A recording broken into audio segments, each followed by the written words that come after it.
if you're going to progress and have a successful career, concentrate on your communication skills, both written and oral, because those will make all the difference in your career. Because you can come up with some of the greatest findings that could have a significant impact on the company. But if you don't know how to present it and work with people on getting it implemented, it's of no value. Hello, everybody. Welcome to another episode of the Audit Podcast. I'm your host, Trent Russell. Today on the show, we are starting our Retired CAE Summer Series. Part of this Retired CAE series, hoping to get maybe a little bit more transparency from the Retired CAE since they aren't part of their organizations anymore. Not that we feel like we don't get that from the CAEs that we talk to now, but nonetheless, that was really the goal, to really learn from them. I think anytime you can take a step back, take a break. I know whenever I take 2 weeks off every year, when I come back, it's like completely different. Mindset's different. There's more clarity. I have more of an understanding of what I actually want to do, goals, objectives, things like that. And so considering most of these retired CAs have been like that for a couple of years, we thought it'd be really good to get their perspective. So to kick this series off, today we have Bob Brewer on the show. He is the former Chief Audit Executive at Las Vegas Sands, former Chief Compliance Officer at Office Depot, and has been retired for 1 year and 8 months as of the recording of this intro. All right, so some of the things we hit on with Bob, with time to reflect on his career, what would he do differently at any point in his career? I know that's kind of like an easy, obvious question, but I also think it's a really good one, as people have had time again to reflect on their career. We also asked if a new CAE asked for a politics lesson that Bob may or may not have put on the record while he was an FTE, what story would he tell them? Again, trying to understand a little bit more about what happens politically, regardless of the negative connotations of that word. If Bob could grab every auditor by the shoulders and just shake them and ask them to do just one thing in his career, what would that be? And then to close it out, if Bob wrote a book about his career as a CAE, what would the first chapter be about? And then what would the last chapter be about? Here we go. Hey, everybody. Before we go to the show, quick announcement. On September 24th and 25th, 2025, we'll be having the Audit Analytics and AI Conference. So block your calendars. It's going to be between 9 and 4 Central. That's 9 and 4 Chicago time. So again, that's September 24th and 25th. If you're in your car right now, probably want to pull over. Go ahead and put that in your calendar. Save the date there. More to come from us, but want to let you know, save the date, September 24th, September 25th, 9 to 4 Central. What's in either your internet browsing history or ChatGPT or any kind of LLM kind of AI tools you might be using? What have you kind of been looking into here recently? Yeah, Trent, since I've been retired, my looking is much different than it was when I was working. A lot of travel sites in there I'm looking at now, and so look at those. But I do go out and try to keep up. And AI is big, but I always liked when I was working to see what was the next thing coming after we were working with AI. And it seems like quantum computing seems to be the next thing coming down the pike that people will be using on an extensive basis. So I've been trying to, get myself up to speed a little on quantum computing, just so I can, talk intelligently about it if I'm speaking to any of my peers who are still working, and keep myself up to date and the mind active. And I know you retired for a little while and then you got pulled back. And I think you said, maybe you'll share this story later, but I think you said you told them when you were interviewing, like, hey, I'll probably be here for like 3-4 years. And you ended up staying, I think, 7 or 8. So are you staying up to the game just in case you make a third comeback? Well, you never know, Trent. I've learned that, it's good to just not to say never, because you don't know. Right. And when I retired the first time, I thought that was it. And I really had a great run this last position. I really enjoyed it. That's the reason I ended up staying longer than I originally committed to. It's a great company to work for. Excellent. All right. So now that you've had time to reflect on your career, I think anytime somebody even takes maybe a week or two off vacation from work, There's certain clarity that comes from that. You see things a little differently, maybe things at a higher level. And so with, again, since you've been retired for a little while, anything that you've thought about, I would have done this differently at any stage of your career? Yeah, when I look back, I was very blessed in my career, and I was very fortunate to get to, progress, uh, you know, pretty quickly. And I ended up with over 30 years experience as a CAE. So when I look back, I say, why did that happen? And I was very fortunate to have some great mentors who, early in my career, who gave me advice, and I was smart enough back then to follow their advice and lay it out for my career, and it worked out really well. So when I look back, I just don't have a lot of regrets. I'm not the type of person that, likes to look back and say, "Oh, I wish I would have done this. I wish I would have done that," because what's happened has happened. And, I'm a more future looking guy. What's coming down the pike? What's next? What can I do to influence the future? Because I can do nothing to influence the past. That's a good way to look at it. There's a lot of wisdom, I think, behind those words. I think a lot of people get hung up on the past, even as soon as, 5 minutes later, you leave a meeting and you go, I knew I should have said that this way, or, whatever the case is. So, what was there? Um, Websites, magazines, articles, anything like that, that was kind of your go-to place for what's coming up? You've mentioned that twice now.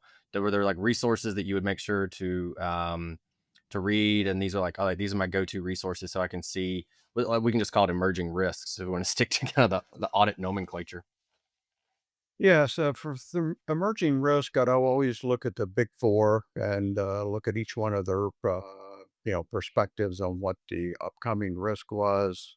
Read the IIA leadership, and then something I found of high value to me was, the CAE roundtables that participated in. I know my, last industry, we got together on a very regular basis and, kicked off with, couldn't discuss anything confidential, but, the trends that were coming were going to affect all of us. So we would get together and kick around ideas. A lot of times, one of the big four would be there hosting it for us and would give us their perspective on what was coming. I did that the same thing when I was in the chemical industry. There was a very active, roundtable of the chemical company CAEs, and I active participant in that. So I found out I got a lot out of my career as well as from the Big Four and the IAA and trying to keep up with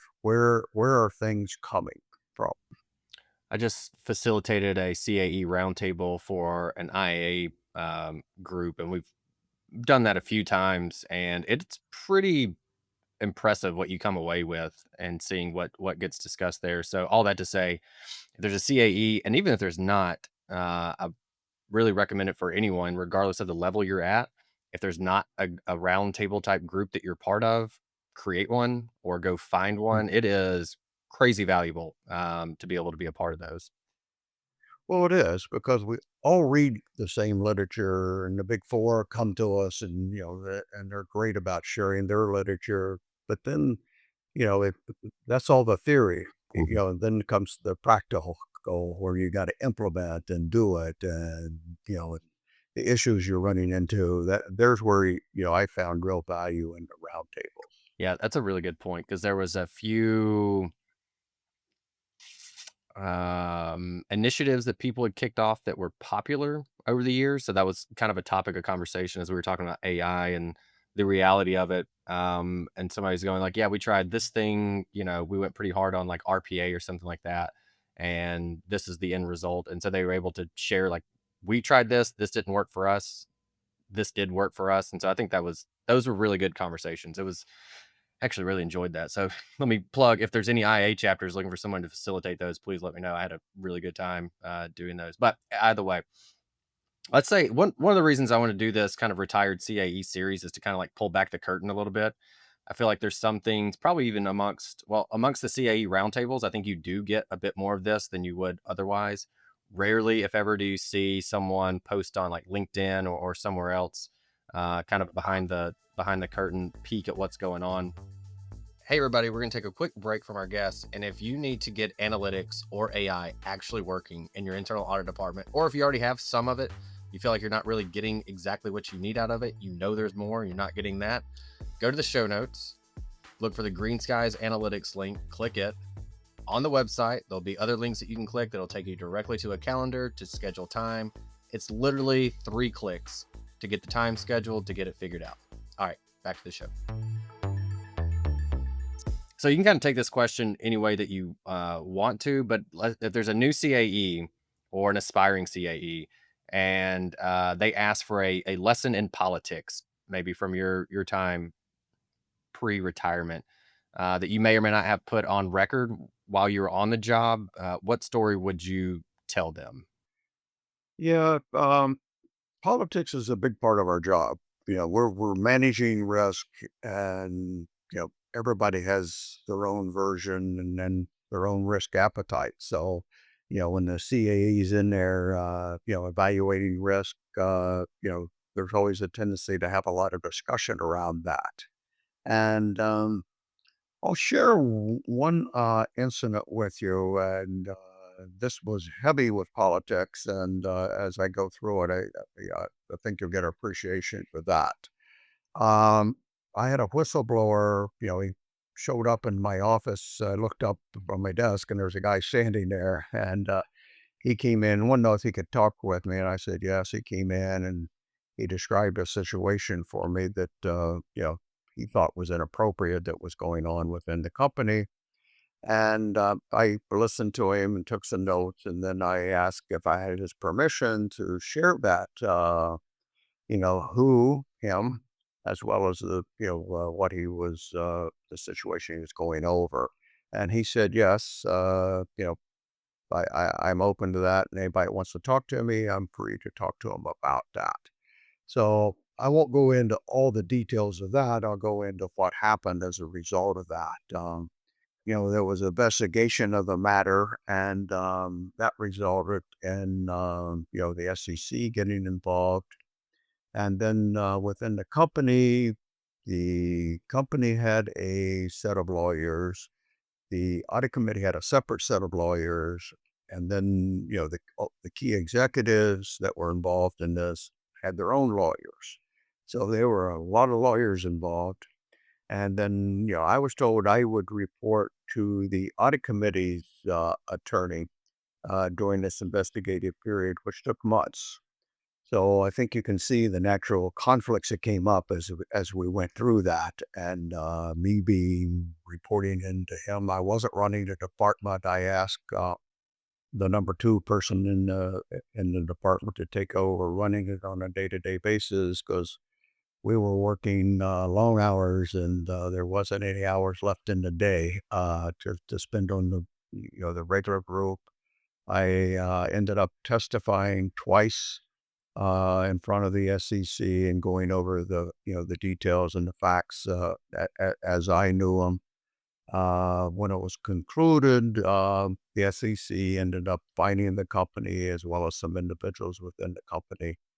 And that was a very stressful time and created a lot of you know political maneuvering that had to be done because when this was over and I was done reporting for this attorney, he was going to go on to his next case, and I was still going to be within the company and still had to operate effectively within the company. So that took a lot of advice, and I would advise anybody that finds himself in a similar position on this.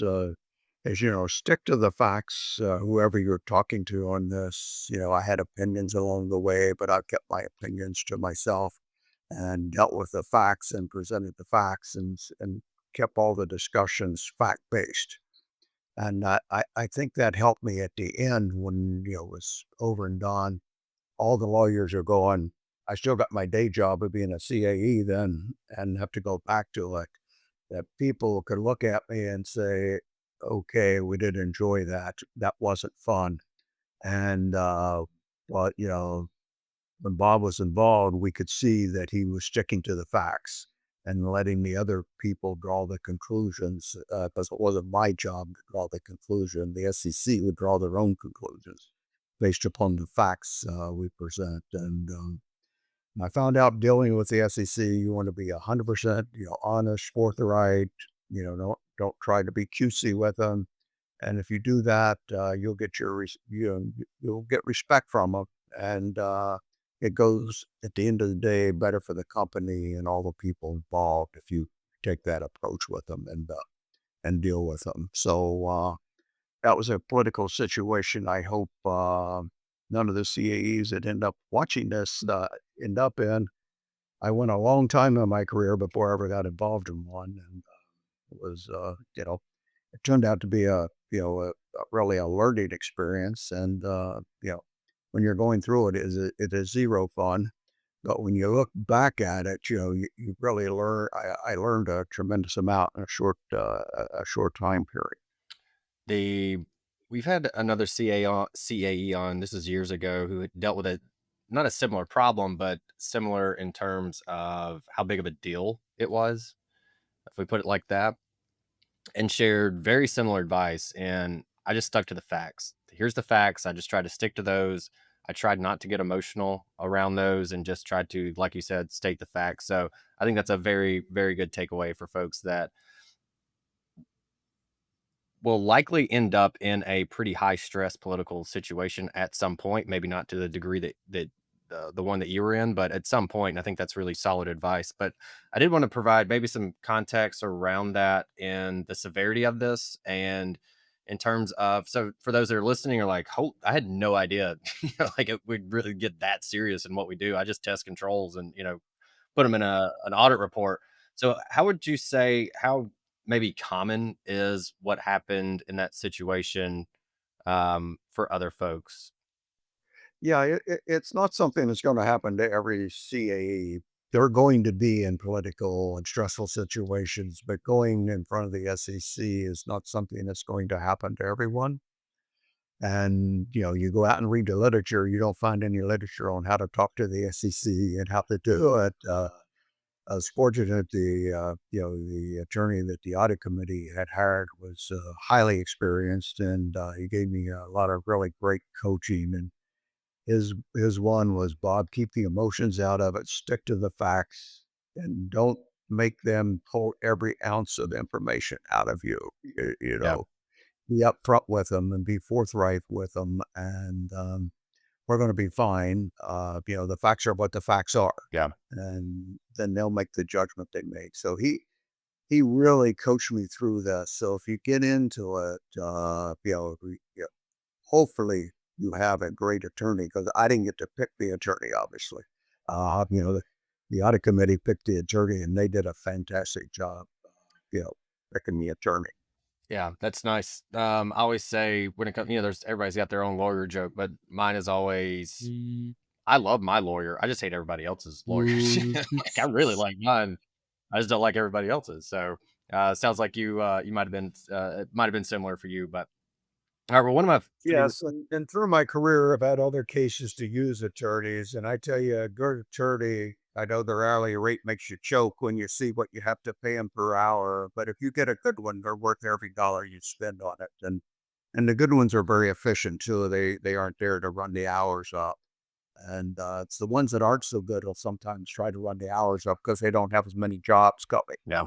And they do. Early on, one of the first mentors I had when I started consulting on my own, she went through like 2 years worth of this IP litigation and who owned it and who didn't when she had first started out. And she was super, super successful. Um, and she told me, she's like get all this stuff set up, right? You've got every kind of the foundation set up. She went, go get a good lawyer. Here's the one I can recommend this firm. Have them review everything because yeah, you got to pay for it on the front end, and that but nobody likes that. But she said I went through 2 years of this with someone because she wasn't prepared on that end. So yeah, again, love mine, don't like everybody else's. Okay, So this is probably one of my favorite questions that we ask most guests. If we don't do it on the show, like during the recording that we're doing right now, we will almost always ask it behind the scenes, kind of in our kickoff preparation call. But I'm very interested to hear from, again, someone, a retired CA's perspective. If you could grab every auditor in the world by the shoulders and just shake them and say, just do this one thing, what would that be? Communication skills. You need your technical audit skills, your technical accounting skills, your, technical control skills. But those are just the skills you need for price of entry to get your foot in the door. If you're going to progress and have a successful career, concentrate on your communication skills, both written and oral, because those will make all the difference in your career. Because you can come up with some of the greatest findings that could have a significant impact on the company. But if you don't know how to present it and work with people on getting it implemented, it's of no value. You spent a lot of time, you spent a lot of effort, and you got something that could have potentially been impactful to the company, but it's not because you couldn't communicate it properly to people and communicate it in a manner that they could see the benefit to the company. So work on your written and oral communication skills. I'll get on my soapbox a little bit. That's not something that the universities and I've heard our Ivy League ones, the other, many other schools, top-notch rated schools, they don't spend much time on developing the students' communication skills. And that's so important. If you're sitting in front of the CFO and trying to sell him on one of your ideas and what the issue is, and you're fumbling and mumbling and bumbling around and can't get it out in a clear and concise manner because you're only going to get a limited amount of their time. They're not going to sit there all day for you to try to figure out what you want to say to them. You got to be clear, precise, correct, factual based, have your support, and do it. And the better your communication skills are, the better that will go for you. Did you have any maybe routine or courses or anything like that that you took to improve written and oral skills, or was it more over time you were aware of, I didn't do great in this meeting, lessons learned, let me make sure I don't do that again? Any kind of advice that you could pass on and how to improve on those?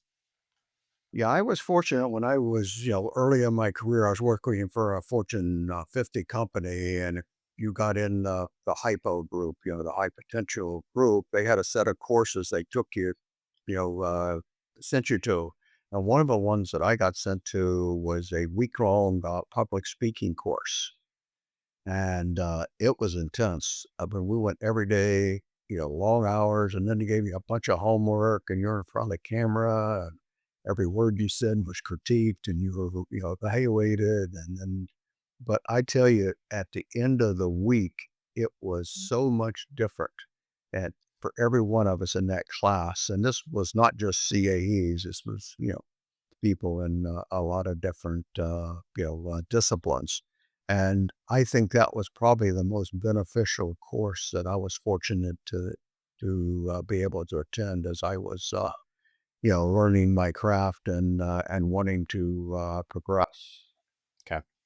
So definitely look inwards towards, this was a company sponsored internal training. Is that what you're saying?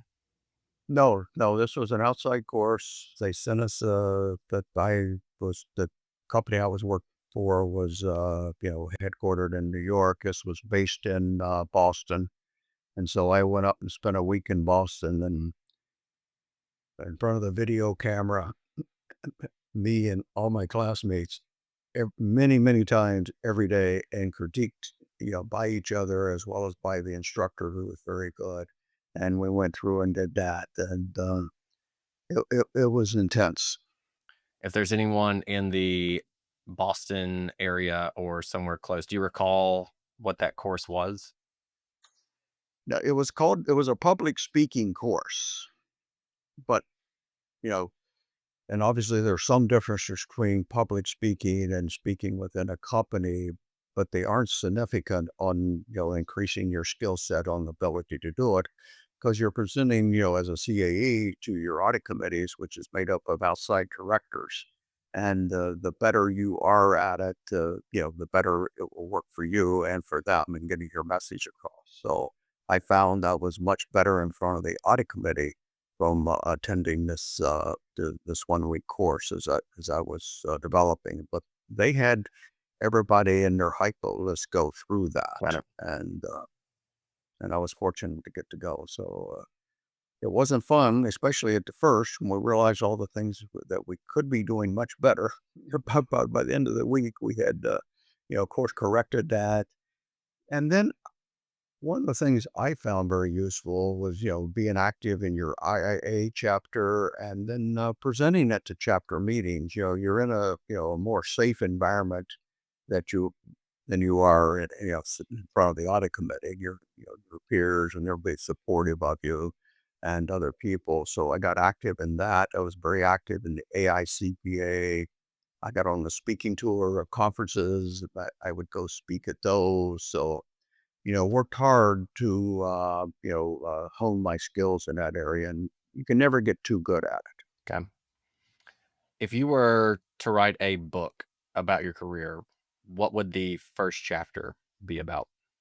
Well, in my career, I had a little different, unique experience from some CAEs. And then, I ended up working for several different companies and I was brought in as the turnaround guy. The audit committee and the board and management was unhappy with the audit department. So I was brought in to turn, these departments into high performing departments that were added value within the company. And the three things I concentrated on was people, processes, and technology. And I quickly learned if you got those three right, everything else would fall into place. And with people being the hardest one to solve, obviously, because every place I went, you inherit a group. Well, if those were all high performers, I wouldn't have been there.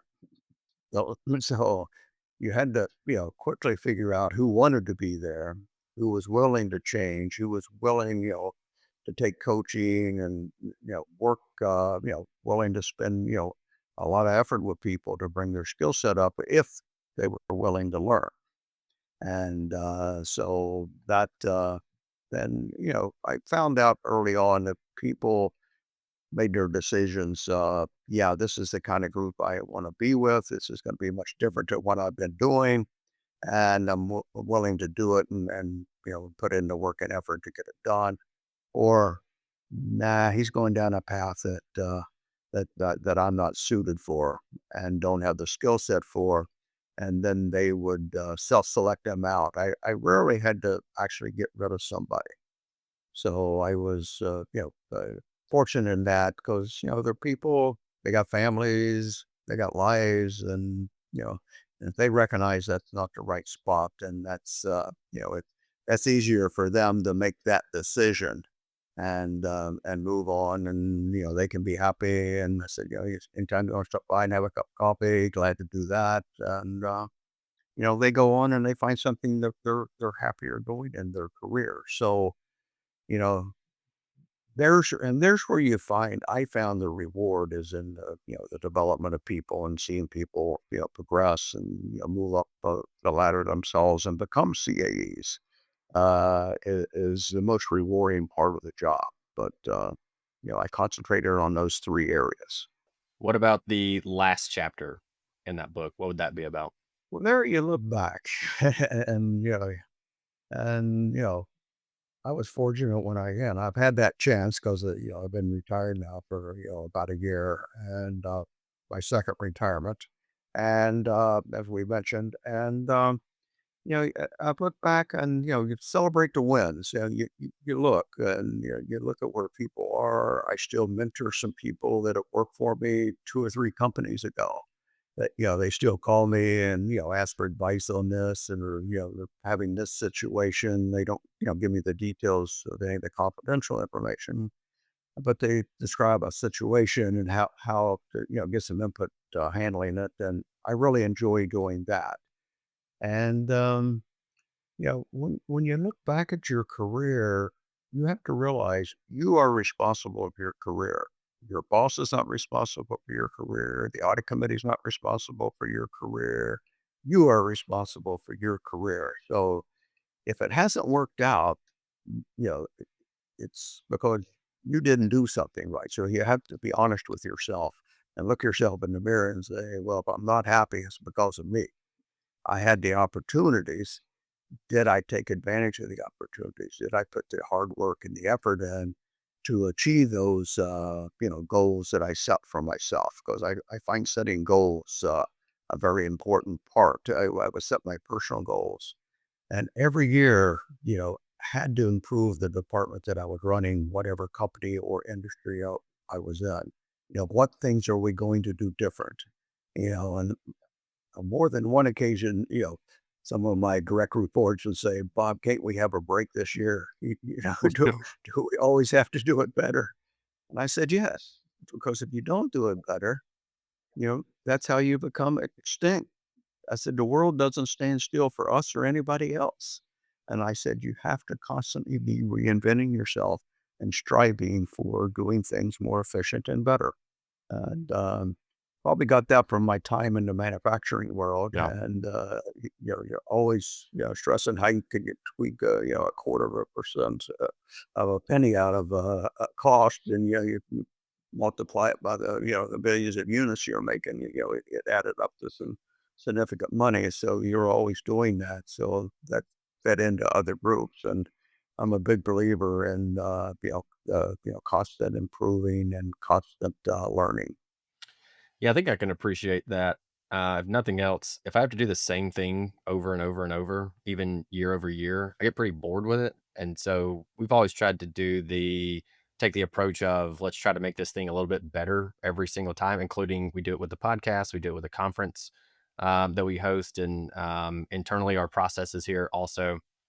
I just kind of get bored with it. And then when I get bored, I go, I don't really want to do this. And so then that's kind of the trigger almost to go, all right, well, let's change it, make it different, do it, better somehow. So I can appreciate that. I think if I took one overarching kind of note from this so far would be that so the dealings, we'll just say with the SEC, that story that you shared, and then your week-long communications training, and for both of them, you kinda had a similar sentiment. You're like, "It was absolutely brutal, no fun." I think you said "no fun" a couple of times, but then you said when you kinda came out of it, you were all the better for it, and so I had this saying that I tell myself all the times, like, just like, I wish there were, lessons learned the easy way. It's always like, "Oh, you learned the lessons the hard way." I'm like, "How when is a lesson that's gonna be learned the easy way gonna happen?"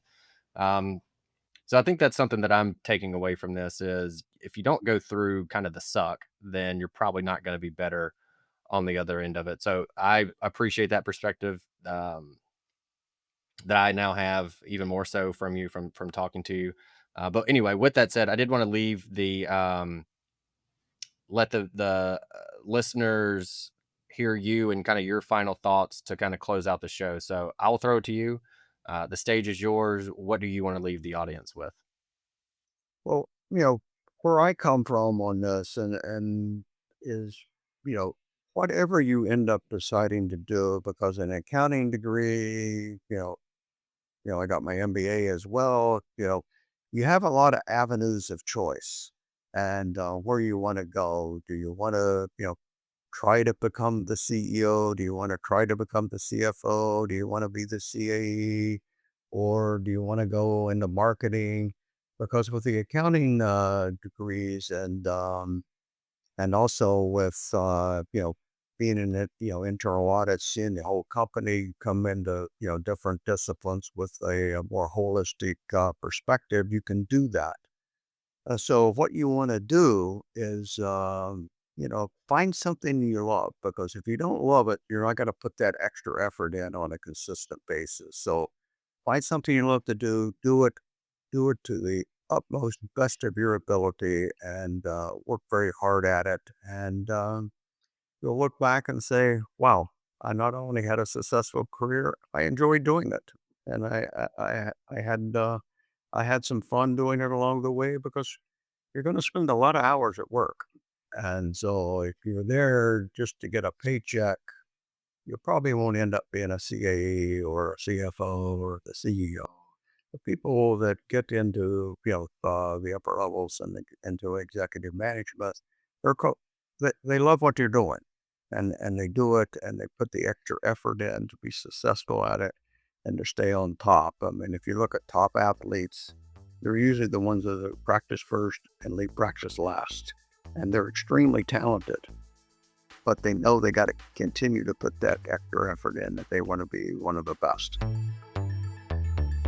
Hey everyone, thank you very much for listening to this episode of the Audit Podcast. Whatever platform you're listening on right now, I'm sure there's a subscribe button somewhere, so please hit the subscribe button there. If you're listening through iTunes or Spotify, feel free to go give us that 5-star rating. It only took me about 16 seconds to give myself a 5-star review, and it really helps to get future guests to come on the show, so we'd really appreciate that. Lastly, be sure to check out the show notes and follow us on all our social media channels on Instagram, on LinkedIn, and on TikTok.